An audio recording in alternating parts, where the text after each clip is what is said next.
हरे कृष्णा। प्यारे भक्तों, आज सुनिए देवउठनी एकादशी व्रत संपूर्ण कथा। हर वर्ष कार्तिक माह के शुक्ला पक्ष की 10वीं तिथि के अगले दिन देवउठनी एकादशी मनाई जाती है।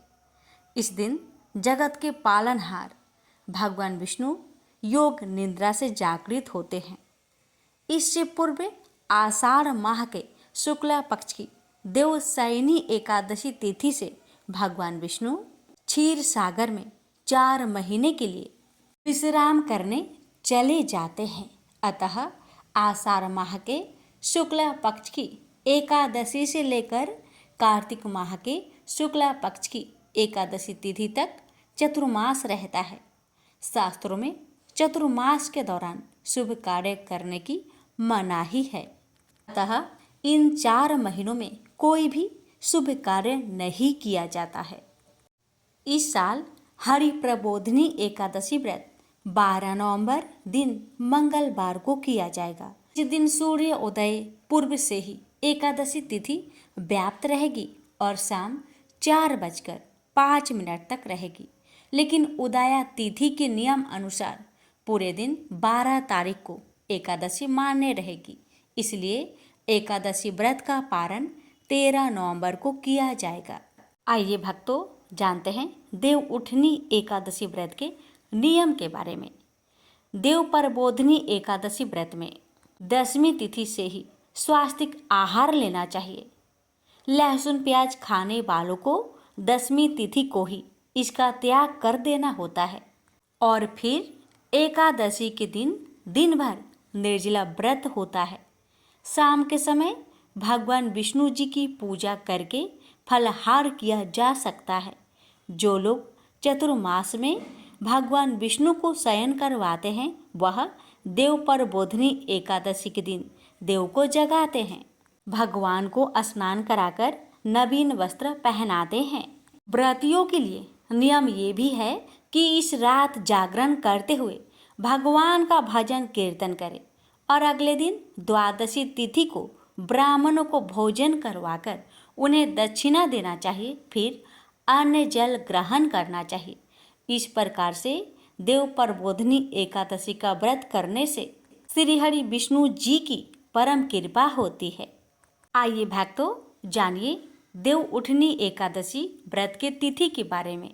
देवउठनी एकादशी व्रत 12 नवंबर को है, जबकि एकादशी तिथि 11 नवंबर को शाम 6:47 से लग जाएगी। देवउठनी एकादशी व्रत की पारण का समय।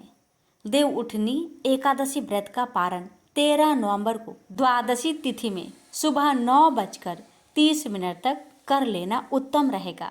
अब जानिए चतुर्मास कब समाप्त होगा। देवउठनी एकादशी 12 नवंबर से चतुर्मास व्रत के नियम समाप्त हो जाएंगे। जानिए देवउठनी एकादशी व्रत की पूजा विधि के बारे में। एकादशी के दिन स्नान आदि कर मंदिर की साफ सफाई करें। भगवान श्री हरि विष्णु का जल अभिषेक करें। प्रभु का पंचामृत सहित गंगा जल से अभिषेक करें। अब प्रभु को पीला चंदन और पीले पुष्प अर्पित करें। मंदिर में घी का दीपक प्रज्वलित करें।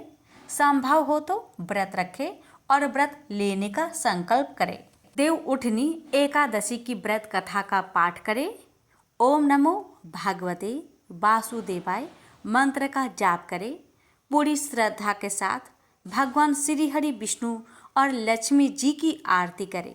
प्रभु को तुलसी दल सहित भोग लगाए और अंत में क्षमा प्रार्थना करें। अब आइए श्रवण करें देवउठनी एकादशी व्रत की संपूर्ण कथा। आप सभी भक्तों से हमारा निवेदन है कि इस कथा को ज़्यादा से ज़्यादा शेयर करें और कमेंट बॉक्स में जय श्री हरि लिखना ना भूलें। हे श्री हरि भगवान विष्णु, आपकी इस पावन कथा को जो भी भक्त श्रद्धा पूर्वक श्रवण करे उस भक्त की हर मनोकामना को पूर्ण करे, हर कष्टों को दूर करे, हर संकट से रक्षा करे, मनोवांछित फल प्रदान करे और अनजाने में कोई गलती हो उसे क्षमा करे और एकादशी व्रत को पूर्ण करे। यही प्रार्थना के साथ और आप सभी भक्तों की मंगल कामना करते हुए कथा को शुरू करते हैं। कथा को आधा अधूरा ना छोड़े, वरना व्रत का पूर्ण फल प्राप्त ना होगा। प्रेम से बोलिए लक्ष्मी नारायण भगवान जी की जय। एक राजा था, उसके राज्य में प्रजा सुखी थी। एकादशी को कोई भी अन्न नहीं बेचता था, सभी फलहार करते थे। एक बार भगवान विष्णु ने राजा की परीक्षा लेनी चाहिए। भगवान ने एक सुंदरी का रूप धारण किया तथा सड़क पर बैठ गए। तभी राजा उधर से निकला और सुंदरी को देख चकित रह गया। उसने पूछा, हे सुंदरी, तुम कौन हो और इस तरह यहाँ क्यों बैठी हो? तब सुंदर स्त्री बने भगवान बोले, मैं निराश्रिता हूँ, नगर में मेरा कोई जाना पहचाना नहीं है, किससे सहायता मांगू? राजा उसके रूप पर मोहित हो गया। वह बोला, तुम मेरे महल में चलकर मेरी रानी बनकर रहो। सुंदरी बोली, मैं तुम्हारी बात मानूंगी, पर तुम्हें राज्य का अधिकार मुझे सौंपना होगा। राज्य पर मेरा पूर्ण अधिकार होगा। मैं जो भी बनाऊंगी तुम्हें खाना होगा। राजा उसके रूप पर मोहित था, अतः उसकी सभी शर्तें स्वीकार कर ली। अगले दिन एकादशी थी। रानी ने हुक्म दिया कि बाजारों में अन्य दिनों की तरह अन्न बेचा जाए। उसके घर में मांस मछली आदि पकाए तथा परोसकर राजा से खाने के लिए कहा। यह देखकर राजा बोला, रानी, आज एकादशी है, मैं तो केवल फलहार ही करूँगा। तब रानी ने शर्त की बात याद दिलाई और बोली, या तो खाना खाओ, नहीं तो मैं बड़े राजकुमार का सिर काट दूंगी। राजा ने अपनी स्थिति बड़ी रानी से कही तो बड़ी रानी बोली, महाराज, धर्म न छोड़ो, बड़े राजकुमार का सिर दे दे। पुत्र तो फिर मिल जाएगा, पर धर्म नहीं मिलेगा। इसी दौरान बड़ा राजकुमार खेल कर आ गया। माँ की आंखों में आंसू देखकर वह रोने का कारण पूछने लगा, तो माँ ने उसे सारी वस्तु स्थिति बता दी। तब वह बोला, मैं सिर देने को तैयार हूँ, पिताजी के धर्म की रक्षा होगी, जरूर होगी। राजा दुखी मन से राजकुमार का सिर देने को तैयार हुआ तो रानी के रूप में भगवान विष्णु ने प्रकट होकर असली बात बताई। राजन, तुम इस कठिन परीक्षा में पास हुए। भगवान ने प्रसन्न मन से राजा से वर मांगने को कहा तो राजा बोला, आपका दिया सब कुछ है, हमारा उद्धार करे। उसी समय वहां एक विमान उतरा। राजा ने अपना राज्य पुत्र को सौंप दिया और विमान में बैठकर परम धाम को चला गया। प्रेम से बोलिए जय श्री हरि। ब्रह्मा जी बोले, हे मुनि श्रेष्ठ, अब पापों को हरने वाली, पुण्य और मुक्ति देने वाली एकादशी का महात्म्य सुनिए। पृथ्वी पर गंगा की महत्ता और समुद्र तथा तीर्थों का प्रभाव तभी तक है जब तक कि कार्तिक के देव पर बोधनी एकादशी तिथि नहीं आती। मनुष्य को जो फल 1000 अश्वमेध और 100 राजसूय यज्ञों से मिलता है, वही परबोधनी एकादशी से मिलता है। नारद जी कहने लगे कि हे पितामह, एक समय भोजन करने, रात्रि को भोजन करने तथा 12.5 दिन उपवास करने से क्या फल मिलता है, सो विस्तार से बताइए। ब्रह्मा जी बोले, हे पुत्र, एक बार भोजन करने से 1 जन्म और रात्रि को भोजन करने से 2 जन्म तथा दूसरा दिन उपवास करने से 7 जन्मों के पाप नाश होते हैं। जो वस्तु त्रिलोकी में न मिल सके और दिखे भी नहीं, वह हरि परबोधनी एकादशी से प्राप्त हो सकती है। मेरु और मदरा जल के समान भारी पाप भी नष्ट हो जाते हैं तथा अनेक जन्म में किए हुए पाप समूह क्षण भर में भस्म हो जाते हैं। जैसे रुई के बड़े ढेर को अग्नि की छोटी सी चिंगारी पल भर में भस्म कर देती है। विधि पूर्वक थोड़ा सा पुण्य कर्म बहुत फल देता है, परंतु विधि रहित अधिक किया जाए तो भी उसका फल कुछ नहीं मिलता। संध्या न करने वाले नास्तिक, वेद निंदक, धर्म शास्त्र को दूषित करने वाले, पाप कर्मों में सदैव रत रहने वाले, धोखा देने वाले ब्राह्मण और क्षुद्र, पर स्त्री गमन करने वाले तथा ब्राह्मणी से भोग करने वाले, ये सब चंडाल के समान हैं। जो विधवा अथवा सधवा ब्राह्मणी से भोग करते हैं वे अपने कुल को नष्ट कर देते हैं। पर स्त्री गामी के संतान नहीं होती और उसके पूर्व जन्म के संचित सब अच्छे कर्म नष्ट हो जाते हैं। जो गुरु और ब्राह्मणों से अहंकार युक्त बात करता है वो भी धन और संतान से हीन होता है। भ्रष्टाचार करने वाला, चंडाली से भोग करने वाला, दुष्ट की सेवा करने वाला और जो नीच मनुष्य की सेवा करते हैं या संगति करते हैं, ये सब पाप हरि प्रबोधिनी एकादशी के व्रत से नष्ट हो जाते हैं। जो मनुष्य इस एकादशी के व्रत को करने का संकल्प मात्र करते हैं उनके 100 जन्मों के पाप नष्ट हो जाते हैं। जो इस दिन रात्रि जागरण करते हैं उनकी आने वाली 10,000 पीढ़ियां स्वर्ग को जाती है। नरक के दुखों से छूटकर प्रसन्नता के साथ सुसज्जित होकर वे विष्णु लोक को जाते हैं। ब्रह्म हत्या आदि महान पाप भी इस व्रत के प्रभाव से नष्ट हो जाते हैं। जो फल समस्त तीर्थों में स्नान करने, गौ स्वर्ण और भूमि दान करने से होता है, वही फल इस एकादशी की रात्रि को जागरण करने से मिलता है। हे मुनि शार्दुल, इस संसार में उसी मनुष्य का जीवन सफल है जिसने हरि प्रबोधिनी एकादशी का व्रत किया है। वही ज्ञानी, तपस्वी और जितेंद्रिय है तथा उसी को भोग एवं मोक्ष मिलता है। जिसने इस एकादशी का व्रत किया है वह विष्णु को अत्यंत प्रिय मोक्ष के द्वार को बताने वाली और उसके तत्व का ज्ञान देने वाली है। मन, क्रम, वचन तीनों प्रकार के पाप इस रात्रि को जागरण से नष्ट हो जाते हैं। इस दिन जो मनुष्य भगवान की प्रसन्नता के लिए स्नान, दान, तप और यज्ञ आदि करते हैं वे अक्षय पुण्य को प्राप्त होते हैं। प्रबोधिनी एकादशी के दिन व्रत करने से मनुष्य के बाल, यौवन और वृद्ध अवस्था में किए गए समस्त पाप नष्ट हो जाते हैं। इस दिन रात्रि जागरण का फल चंद्र सूर्य ग्रहण के समय स्नान करने से 1000 गुना अधिक होता है। अन्य कोई पुण्य इसके आगे व्यर्थ है। जो मनुष्य इस व्रत को नहीं करते उनके अन्य पुण्य भी व्यर्थ ही है। अतः हे नारद, तुम्हें भी विधि पूर्वक इस व्रत को करना चाहिए। जो कार्तिक मास में धर्म पारायण होकर अन्न नहीं खाते उन्हें चंद्रायन व्रत का फल प्राप्त होता है। इस मास में भगवान दान आदि से जितने प्रसन्न नहीं होते जितने शास्त्र में लिखी कथाओं के सुनने से होते हैं।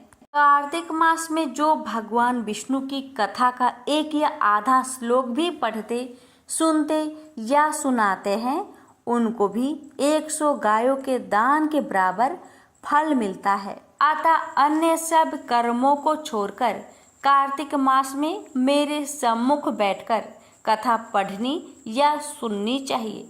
जो कल्याण के लिए इस मास में हरि कथा कहते हैं वे सारे कुटुंब का क्षण मात्र में उद्धार कर देते हैं। शास्त्रों की कथा कहने सुनने से 10,000 यज्ञों का फल मिलता है। जो नियम पूर्वक हरि कथा सुनते हैं वे 1000 गौदान का फल पाते हैं। विष्णु के जागने के समय जो भगवान की कथा सुनते हैं वे 7 दीपों समेत पृथ्वी के दान करने का फल पाते हैं। कथा सुनकर वाचक को जो मनुष्य सामर्थ्य के अनुसार दक्षिणा देते हैं उनको सनातन लोक मिलता है। व्रत करने की विधि।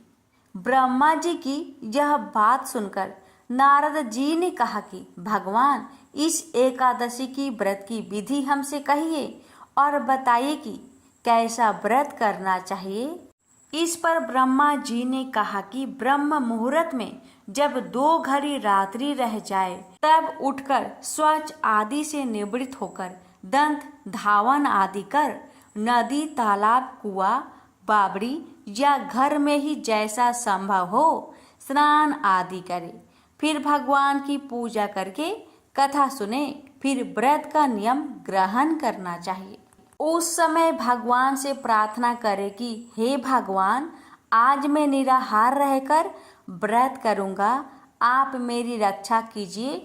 दूसरे दिन द्वादशी को भोजन करूंगा, तत्पश्चात भक्ति भाव से व्रत करे तथा रात्रि को भगवान के आगे नित्य गीता आदि करना चाहिए। कृपणता त्याग कर बहुत से फूलों, फल, अगर धूप आदि से भगवान का पूजन करना चाहिए। शंख जल से भगवान को अर्घ्य दे। इसका समस्त तीर्थों से करोड़ गुना फल होता है। जो मनुष्य अगस्त्य के पुष्प से भगवान का पूजन करते हैं, उनके आगे इंद्र भी हाथ जोड़ता है। तपस्या करके संतुष्ट होने पर हरि भगवान जो नहीं करते थे, वह अगस्त्य के पुष्पों से भगवान को अलंकृत करने से करते हैं। जो कार्तिक मास में बेल पत्र से भगवान की पूजा करते हैं, वे मुक्ति को प्राप्त होते हैं। कार्तिक मास में जो तुलसी से भगवान का पूजन करते हैं, उनके 10,000 जन्मों के पाप नष्ट हो जाते हैं। तुलसी दर्शन करने, स्पर्श करने, कथा कहने, नमस्कार करने, स्तुति करने, तुलसी रोपण, जल से सींचने और प्रतिदिन पूजा सेवा आदि करने से 1000 करोड़ युग प्रत्न विष्णु लोक में निवास करते हैं। जो तुलसी का पौधा लगाते हैं, उनके कुटुंब से उत्पन्न होने वाले प्रलय काल तक विष्णु लोक में निवास करते हैं। तुलसी रोपण का महत्व। मुनि रोपी तुलसी जितनी जड़ी का विस्तार करती है, उतने ही 1000 युग प्रयत्न तुलसी रोपण करने वाले सुकृत का विस्तार होता है। जिस मनुष्य की रोपणी की हुई तुलसी जितनी शाखा पर शाखा, बीज और फल पृथ्वी पे बढ़ते हैं, उसके उतने ही कुल जो बीत गए हैं और होंगे 2000 कल्प तक विष्णु लोक में निवास करते हैं। जो कदम के पुष्पों से श्री हरि का पूजन करते हैं, वे भी कभी यमराज को नहीं देखते। जो गुलाब के पुष्पों से भगवान का पूजन करता है, उन्हें मुक्ति मिलती है। जो बकुल और अशोक के फूलों से भगवान का पूजन करते हैं, वे सूर्य चंद्रमा रहने तक किसी प्रकार का शोक नहीं पाते। जो मनुष्य सफेद या लाल कनेर के फूलों से भगवान का पूजन करते हैं, उन पर भगवान अत्यंत प्रसन्न होते हैं। और जो भगवान पर आम की मजरी चढ़ाते हैं, वे करोड़ों गायों के दान का फल पाते हैं। जो दूब के अंकुरों से भगवान की पूजा करते हैं, वे 100 गुना पूजा का फल ग्रहण करते हैं। जो स्वामी के पत्र से भगवान की पूजा करते हैं, उनको महाघोर यमराज के मार्ग का भय नहीं रहता। जो भगवान को चंपा के फूलों से पूजते हैं, वे फिर संसार में नहीं आते। केतकी के पुष्प चढ़ाने से करोड़ों जन्म के पाप नष्ट हो जाते हैं। पीले रक्त वर्ण के कमल के पुष्प से भगवान का पूजन करने वाले को श्वेत दीप में स्थान मिलता है। इस प्रकार रात्रि को भगवान का पूजन कर प्रातःकाल होने पर नदी पर जाए और वहां स्नान, जप तथा प्रातः काल के कर्म करके घर पर आकर विधि पूर्वक केशव का पूजन करे। व्रत की समाप्ति पर विद्वान ब्राह्मणों को भोजन कराए और दक्षिणा देकर क्षमा याचना करे। इसके पश्चात भोजन, गौ और दक्षिणा देकर गुरु का पूजन करे। ब्राह्मणों को दक्षिणा दे और जो चीज व्रत के आरंभ में छोड़ने का नियम किया था, वह ब्राह्मणों को दे। रात्रि में भोजन करने वाला मनुष्य ब्राह्मणों को भोजन कराए। तथा स्वर्ण सहित बैलों का दान करे। जो मनुष्य मांसाहारी नहीं है वह गौदान करे। आंवले से स्नान करने वाले मनुष्य को दही और शहद का दान करना चाहिए। जो फलों को त्यागे वो फल दान करे। तेल छोड़ने से घृत और घृत छोड़ने से दूध, अन्न छोड़ने से चावल का दान किया जाता है। इसी प्रकार जो मनुष्य भूमि शयन का व्रत लेते हैं उन्हें सोया दान करना चाहिए। साथ ही तुलसी सब सामग्री सहित देना चाहिए। पत्ते पर भोजन करने वाले को सोने का पत्ता घृत सहित देना चाहिए। मौन व्रत धारण करने वाले को ब्राह्मण और ब्राह्मणी को घृत तथा मिठाई का भोजन करवाना चाहिए। बाल रखने वाले को तर्पण, जूता छोड़ने वाले को एक जोड़ा जूता, लवन त्यागने वाले को सकरा, मंदिर में दीपक जलाने वाले को तथा नियम लेने वाले को व्रत की समाप्ति पर ताम्र अथवा स्वर्ण के पात्र पर घृत और बत्ती रखकर विष्णु भक्त ब्राह्मण को दान देना चाहिए। एकांत व्रत में 8 कलश, वस्त्र और स्वर्ण से अलंकृत करके दान करना चाहिए। यदि यह भी ना हो सके तो इनके अभाव में ब्राह्मण का सत्कार सब व्रतों को सिद्ध करने वाला कहा गया है। इस प्रकार ब्राह्मण को प्रणाम करके विदा करे। इसके पश्चात स्वयं भी भोजन करे। जिन वस्तुओं को चतुर्मास में छोड़ा हो उन वस्तुओं की समाप्ति करे अर्थात ग्रहण करने लग जाए। हे राजन, जो बुद्धिमान इस प्रकार चतुर्मास व्रत निर्विघ्न समाप्त करते हैं वे कृत्य हो जाते हैं और फिर उनका जन्म नहीं होता। यदि व्रत भ्रष्ट हो जाए तो व्रत करने वाला कोढ़ी या अंधा हो जाता है। भगवान कृष्ण कहते हैं कि हे राजन, जो तुमने पूछा था वह सब मैंने बतलाया। इस कथा को पढ़ने और सुनने से गौदान का फल प्राप्त होता है। प्रेम से बोलिए लक्ष्मीपति विष्णु भगवान जी की जय। एक बार देवराज इंद्र देवगुरु बृहस्पति के साथ भगवान शिव का दर्शन करने कैलाश गए। महादेव ने दोनों की परीक्षा लेनी चाहिए, इसलिए रूप बदलकर अवधूत बन गए। उनके शरीर पर कोई वस्त्र न था। उनका शरीर जलती हुई अग्नि के समान धधक रहा था और अत्यंत भयंकर नजर आते थे। अवधूत दोनों के रास्ते में खड़े हो गए।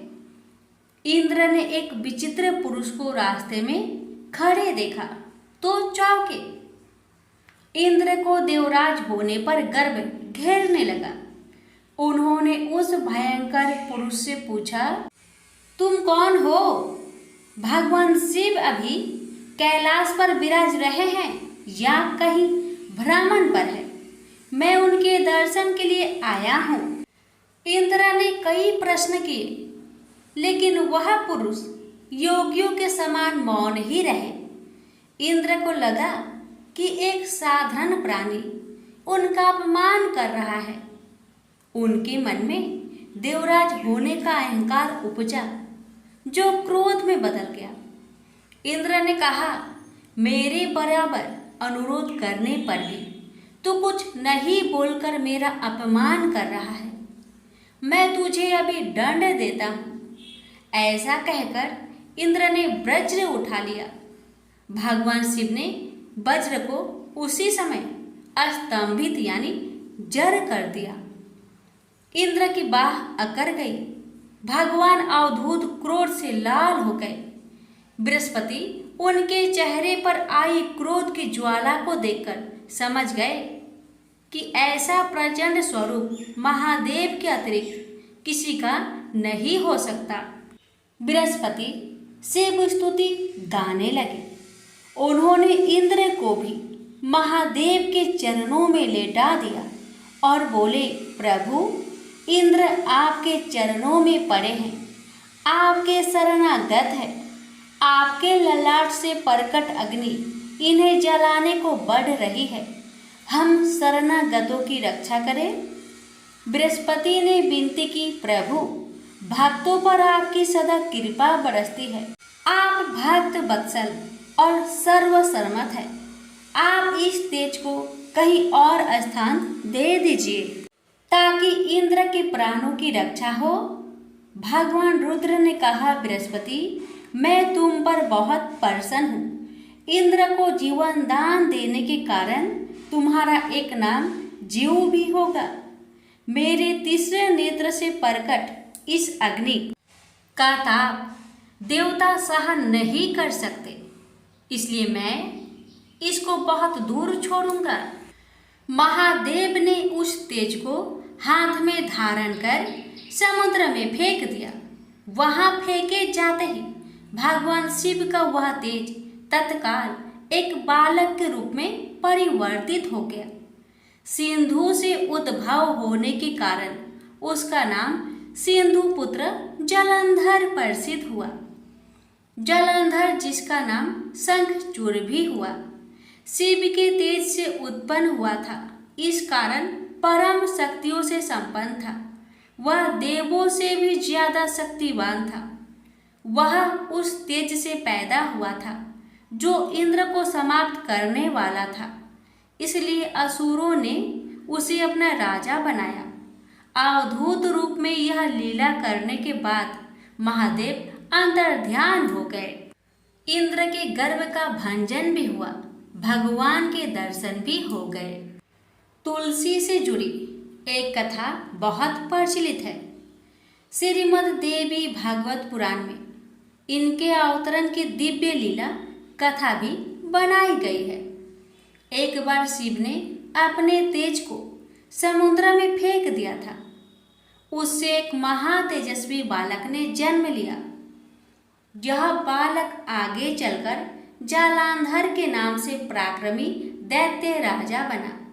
इसकी राजधानी का नाम जालांधर नगरी था। दैत्यराज काल नेमि की कन्या वृंदा का विवाह जालंधर से हुआ। जालंधर महाराक्षस था। अपनी सत्ता के मद में चूर उसने माता लक्ष्मी को पाने की कामना से युद्ध किया, परंतु समुद्र से ही उत्पन्न होने के कारण माता लक्ष्मी ने उसे अपने भाई के रूप में स्वीकार किया। वहां से पराजित होकर वह देवी पार्वती को पाने की लालसा से कैलाश पर्वत पर गया। भगवान देवाधिदेव शिव का ही रूप धरकर माता पार्वती के समीप गया, परंतु मां ने अपने योग बल से उसे तुरंत पहचान लिया तथा वहां से अंतर्ध्यान हो गई। देवी पार्वती ने क्रोध होकर सारा वृत्तांत भगवान विष्णु को सुनाया। जालांधर की पत्नी वृंदा अत्यंत पतिव्रता स्त्री थी। उसी के पतिव्रत धर्म की शक्ति से जालांधर ना तो मारा जाता था और ना ही पराजित होता था। इसलिए जालांधर का नाश करने के लिए वृंदा के पतिव्रत धर्म को भंग करना बहुत जरूरी था। इसी कारण भगवान विष्णु ऋषि का भेष धारण कर वन में जा पहुँचे, जहाँ वृंदा अकेली भ्रमण कर रही थी। भगवान के साथ दो मायावी राक्षस भी थे, जिन्हें देखकर वृंदा भयभीत हो गई। ऋषि ने वृंदा के सामने पल में दोनों को भस्म कर दिया। उनकी शक्ति देखकर वृंदा ने कैलाश पर्वत पर महादेव के साथ युद्ध कर रहे अपने पति जालंधर के बारे में पूछा। ऋषि ने अपनी माया जाल से दो बानर प्रकट किए। एक बानर के हाथ में जालंधर का सिर था तथा दूसरे के हाथ में धर। अपने पति की यह दशा देखकर वृंदा मूर्छित होकर गिर पड़ी। होश में आने पर उन्होंने ऋषि रूपी भगवान विष्णु से विनती की कि वह उसके पति को जीवित करे। भगवान ने अपनी माया से पुनः जालंधर का सिर धड़ से जोड़ दिया, परंतु स्वयं भी वह उसी शरीर में प्रवेश कर गए। वृंदा को इस छल का जरा आभास न हुआ। जालंधर बने भगवान के साथ वृंदा पतिव्रता का व्यवहार करने लगी, जिससे उसका अस्तित्व भंग हो गया। ऐसे होते ही वृंदा का पति जलांधर युद्ध में हार गया। इस सारी लीला का जब वृंदा को पता चला तो उसने क्रोध होकर भगवान विष्णु को शीला होने का श्राप दे दिया तथा स्वयं सती हो गई। जहाँ वृंदा भस्म हुई वहाँ तुलसी का पौधा उगा। भगवान विष्णु ने वृंदा से कहा, हे वृंदा, तुम अपने अस्तित्व के कारण मुझे लक्ष्मी से भी अधिक प्रिय हो गई हो। अब तुम तुलसी के रूप में सदा मेरे साथ रहोगी। जो मनुष्य भी मेरे शालिग्राम रूप के साथ तुलसी का विवाह करेगा उसे इस लोक और परलोक में विपुल यश प्राप्त होगा। जिस घर में तुलसी होती है वहाँ यम के दूत भी असमय नहीं जा सकते। गंगा व नर्मदा के जल में स्नान तथा तुलसी का पूजन बराबर माना जाता है। चाहे मनुष्य कितना भी पापी क्यों न हो, मृत्यु के समय जिसके प्राण मंजरी रहित तुलसी और गंगा जल मुख में रखकर निकल जाते हैं, वह पापों से मुक्त होकर बैकुंठ धाम को प्राप्त होता है। जो मनुष्य तुलसी व आंवले की छाया में अपने पितरों का श्राद्ध करता है उसके पितर मोक्ष को प्राप्त हो जाते हैं। उसी दैत्य जालांधर की यह भूमि जालांधर नाम से विख्यात है। सती वृंदा का मंदिर मोहल्ला कोट किशनचंद में स्थित है। कहते हैं इस स्थान पर एक प्राचीन गुफा थी जो सीधी हरिद्वार तक जाती थी। प्रेम से बोलिए जय श्री हरि। तुलसी मैया की जय, लक्ष्मी नारायण की जय। एक बार भृगु ऋषि ने जानना चाहा कि ब्रह्मा, विष्णु और महेश में कौन सबसे श्रेष्ठ है। वह बारी बारी से सबके पास गए। ब्रह्मा और महेश ने भृगु को पहचाना तक नहीं, न ही आदर दिया। इसके बाद भृगु विष्णु के यहाँ गए। विष्णु उस समय विश्राम कर रहे थे। लक्ष्मी उनके पैर दबा रही थी। भृगु ने पहुंचते ही कुछ न कहा न सुना और विष्णु की छाती पर पैर से प्रहार कर दिया। लक्ष्मी यह देखकर भौंकचक्की रह गई, किंतु विष्णु ने भृगु का पैर पकड़कर विनीत भाव से कहा, मुनिवर, आपके कोमल पैर में चोट लगी होगी, इसके लिए क्षमा करें। लक्ष्मी को विष्णु की इस नम्रता पर बड़ा क्रोध आया। वे भगवान विष्णु से नाराज होकर भूलोक में आ गई तथा कोल्हापुर में रहने लगी। लक्ष्मी की चले जाने से विष्णु को लगा कि उनका श्री और वैभव ही नष्ट हो गया। उनका मन बड़ा अशांत रहने लगा। लक्ष्मी को ढूंढने के लिए वे श्रीनिवास के नाम से भूलोक में आए। घूमते घूमते वे बेक्टाचल में पर्वत क्षेत्र में बकुला माई के आश्रम में पहुंचे। बकुला माई ने उनकी बड़ी आव भगत की और उन्हें आश्रम में ही रहने को कहा। एक दिन जंगल में एक मतवाला हाथी आया। आश्रमवासी डरकर इधर उधर भागने लगे। श्रीनिवास ने यह देखा तो धनुष बाण लेकर हाथी का पीछा किया। हाथी डरकर भागा और घने जंगल में अदृश्य हो गया। श्रीनिवास उसका पीछा करते करते थक गए थे। वे एक सरोवर के किनारे वृक्ष की छाया में लेट गए। उन्हें हल्की सी झपकी आ गई। थोड़ी देर शोर सुनकर वे जागे। देखा 4-6 लड़कियां उन्हें घेर खड़ी है। श्रीनिवास को जागा हुआ देखकर वे टपक कर बोली, यह हमारी राजकुमारी पद्मावती का सुरक्षित उपवन है। यहाँ पुरुषों का आना मना है। तुम यहाँ कैसे और क्यों आए? श्रीनिवास कुछ जवाब दे इससे पहले ही उनकी दृष्टि वृक्ष की ओर से झांकती राजकुमारी की ओर गई। श्रीनिवास पद्मावती को एकटक देखते रह गए। थोड़ा संयत होकर कहा, देवियों, मुझे पता नहीं था। मैं एक शिकार का पीछा करता हुआ यहाँ आया था। थक जाने पर मुझे नींद आ गई थी, क्षमा करे। श्रीनिवास आश्रम में लौट तो आए, किंतु बड़े उदास रहने लगे। एक दिन बकुला माई ने बड़े प्यार से उनकी उदासी का कारण पूछा। श्रीनिवास ने पद्मावती से भेंट होने की सारी कहानी कह सुनाई।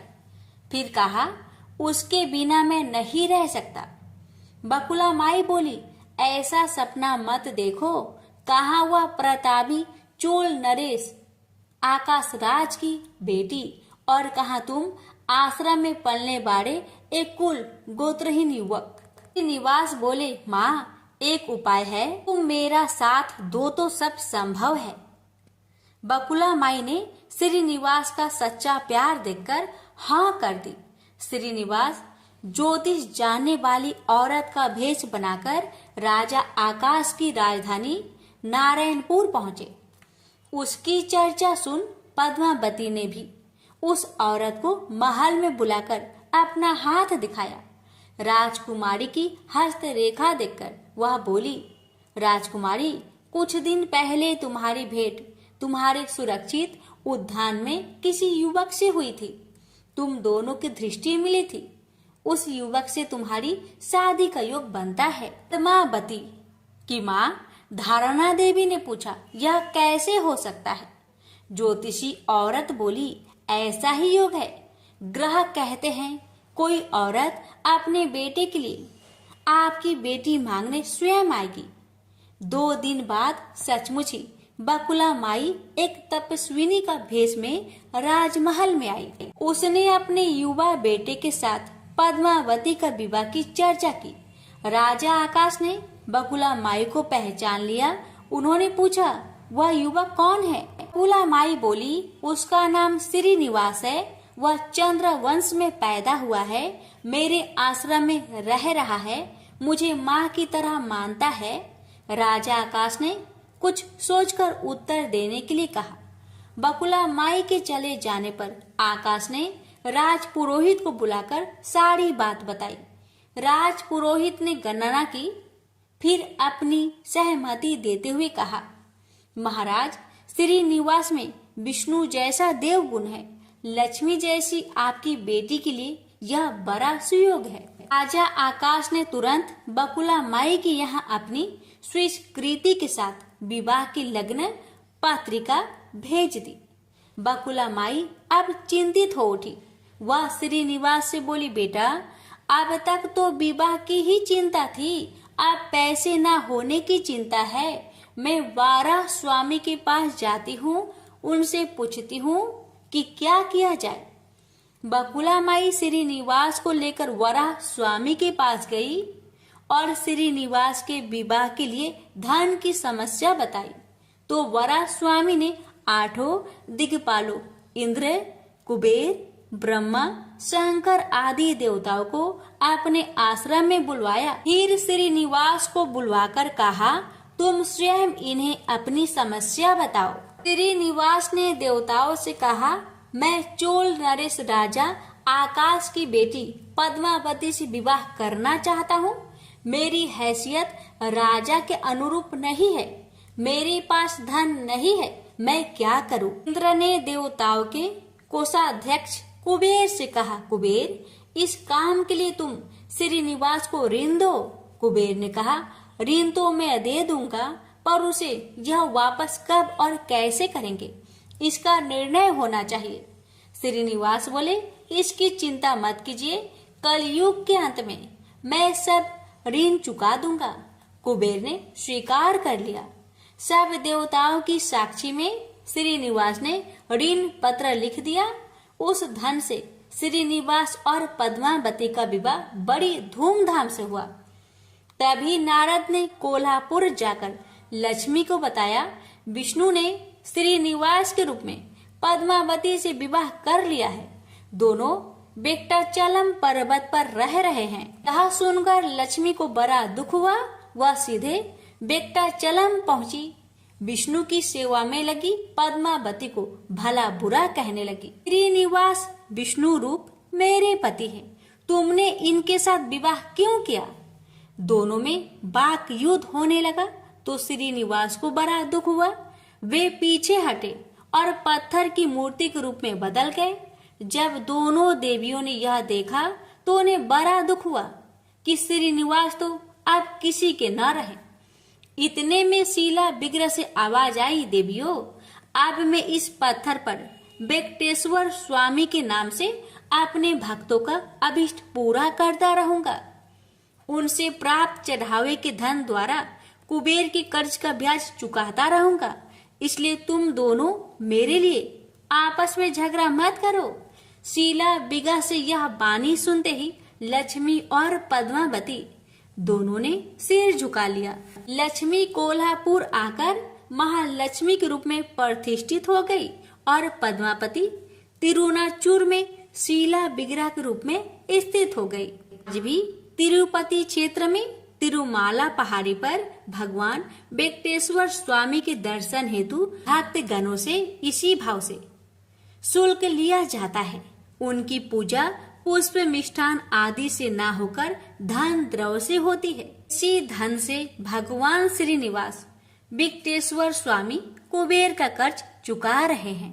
प्रेम से बोलिए जय श्री हरि। हे लक्ष्मी नारायण, आपकी कथा कहने वाले, सुनने वाले, होकर भरने वाले सभी भक्तों पर आपने कृपा सदा सर्वदा बनाए रखेगा। तो प्रेम से बोलिए लक्ष्मी नारायण भगवान की जय। भोला भक्त की एकादशी व्रत कथा। बहुत साल पहले की बात है। भोला भाला युवक था, आनंद।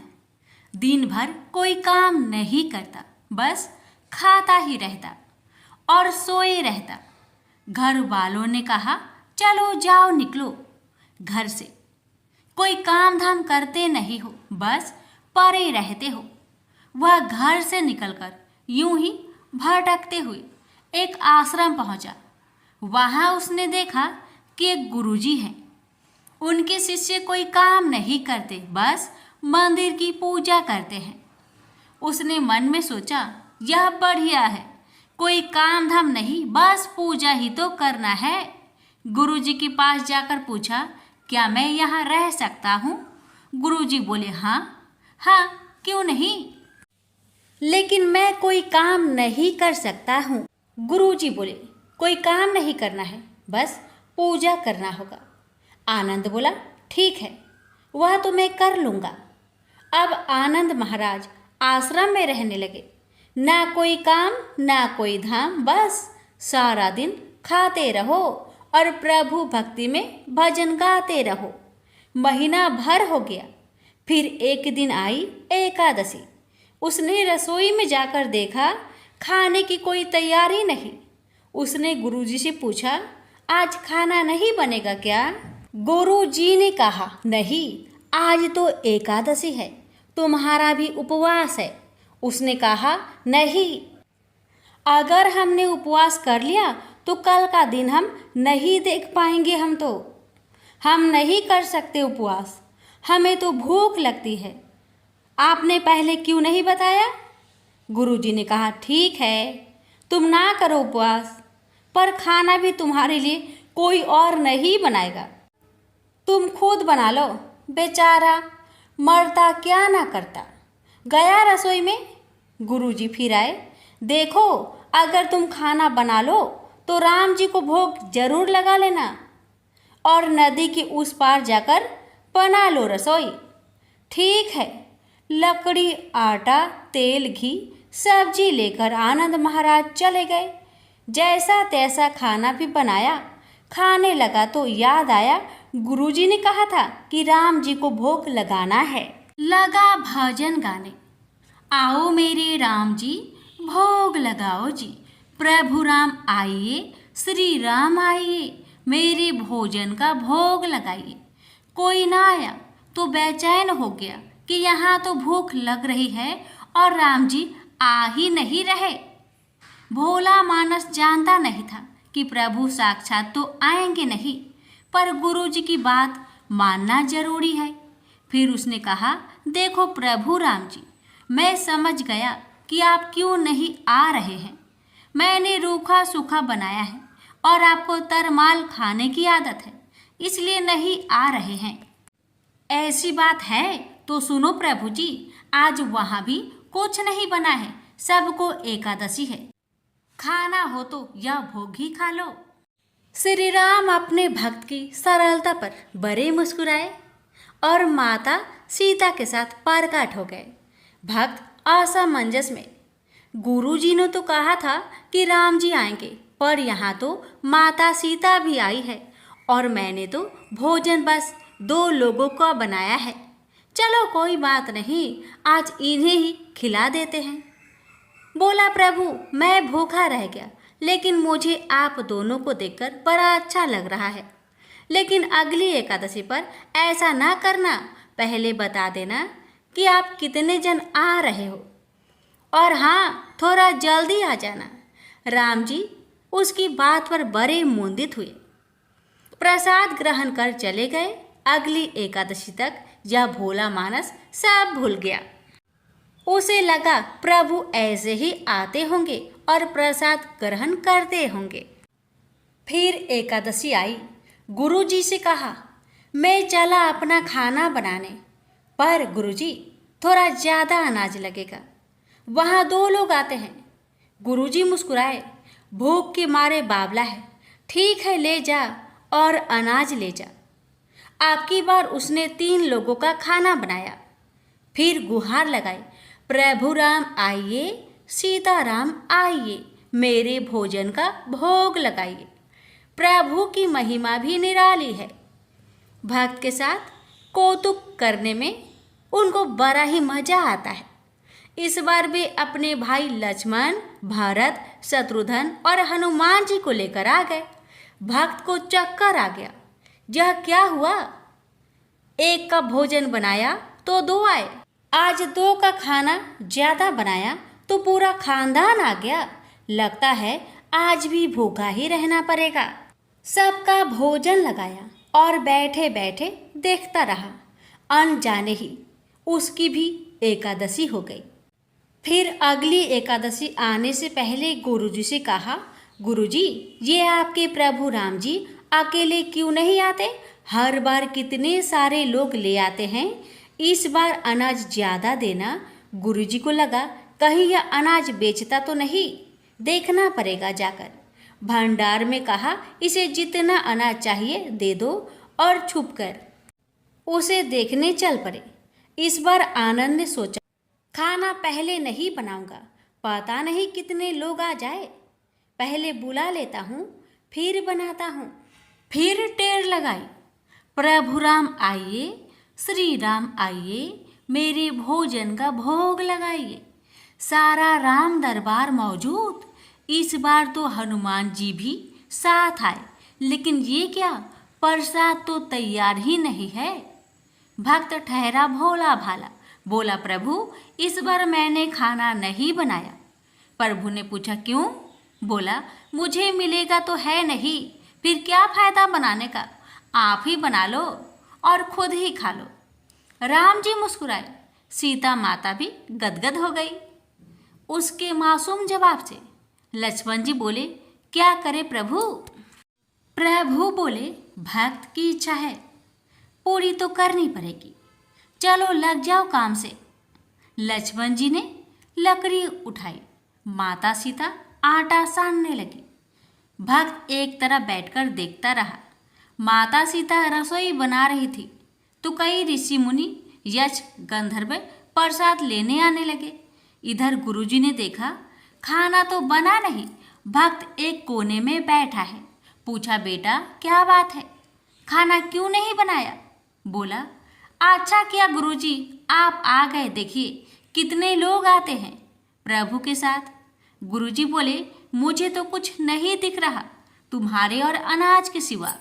भक्त ने माथा पकड़ लिया, एक तो इतनी मेहनत करवाते हैं प्रभु, भूखा भी रखते हैं और ऊपर से गुरुजी को दिख भी नहीं रहे, यह और बड़ी मुसीबत है। प्रभु से कहा, आप गुरुजी को क्यों नहीं दिख रहे हैं? प्रभु बोले, मैं उन्हें नहीं दिख सकता। भक्त बोला, क्यों? वो तो बड़े पंडित है, ज्ञानी है, विद्वान है, उन्हें तो बहुत कुछ आता है, उनको क्यों नहीं दिखते आप?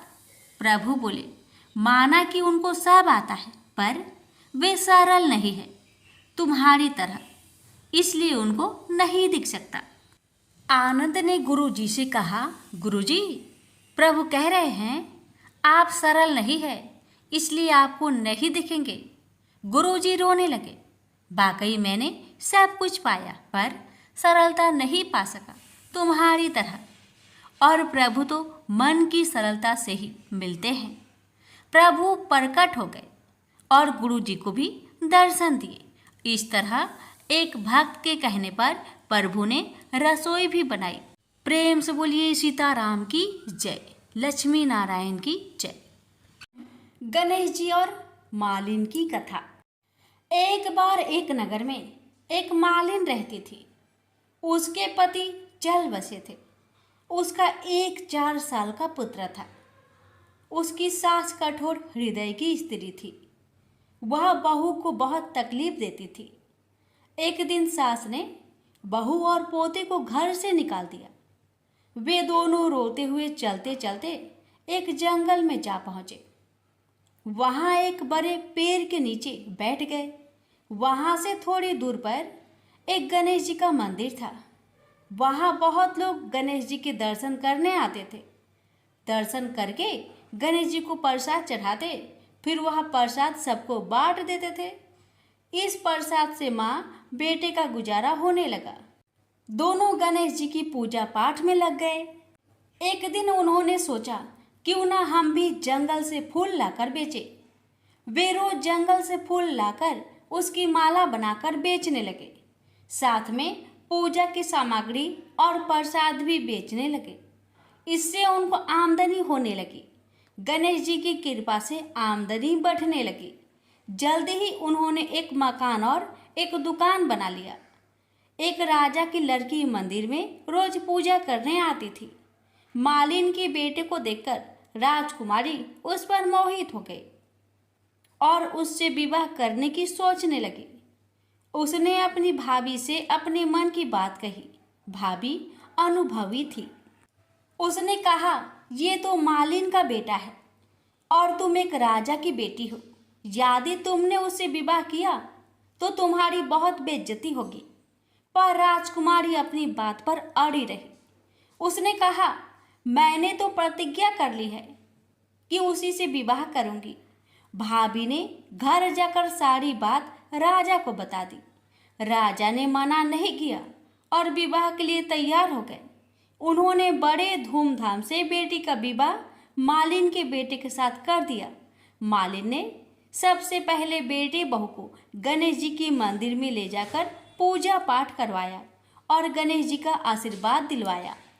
इसके बाद पूरे नगर में यह बात फैल गई कि गणेश जी की पूजा करने से सब दुख कष्ट दूर हो जाते हैं। यह बात सुनते ही नगर के सभी लोग मंदिर आने लगे। मालिन और उसके बेटे की बिक्री और बढ़ गई। उधर उसकी सास के बुरे दिन आ गए। अन्नदाता उससे रूठ गई और वह भूखे मरने लगी। एक दिन वह रोती धोती उसी गणेश जी के मंदिर में आ पहुंची। वह मालिन के बेटे से बोली, मैं भूखी हूँ, मुझे रोटी कपड़ा दे देना, इसके बदले मैं तुम्हारे सारे काम कर दूंगी। लड़के को दया आ गई और उसे काम पर रख लिया। उसने अपनी दादी को नहीं पहचाना। जब मालिन घर आई तो उसने सास को पहचान लिया। वह सास से बोली, सासू जी आप यहाँ कैसे? सास ने पोते की तरफ इशारा करके कहा, मेरी इस सेठ के यहाँ नौकरी लग गई है। बहू बोली, यह आपका पोता है और यह घर भी आपका ही है, यह दुकान भी आपका ही है। जब आपने हमें घर से निकाला तब गणेश जी ने हमारी रक्षा की। बहू की बात सुनकर सास बोली, मेरी करनी मैंने भोग ली। बहू बोली, सासू जी अब आप हमारे यहाँ रहो और पोते का सुख देखो। हे गणेश जी महाराज, जैसा सुख आपने मालिन को दिया वैसा ही सुख सबको देना। प्रेम से बोलिए गणेश भगवान की जय। लापसी तपसी की कथा। एक लापसी था, एक तपसी था।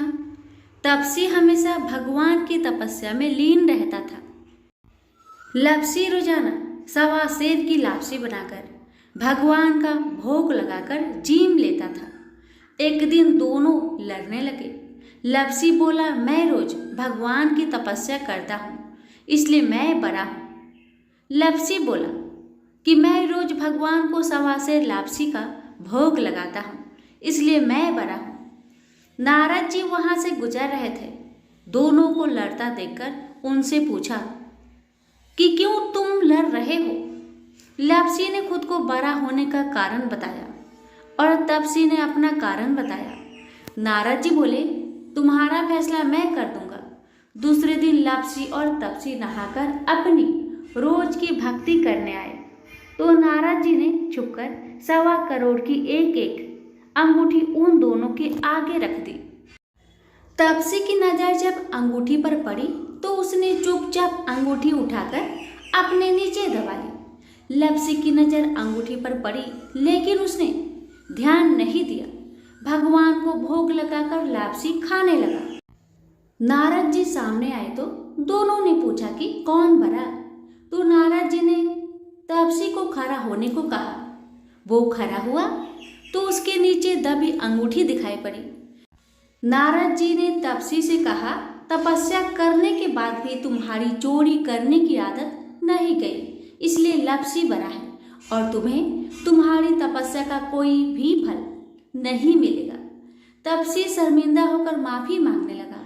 उसने नारद जी से पूछा, मुझे मेरी तपस्या का फल कैसे मिलेगा।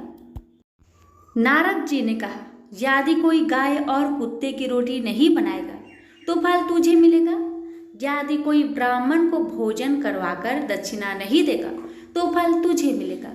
यदि कोई साड़ी के साथ ब्लाउज नहीं देगा तो फल तुझे मिलेगा।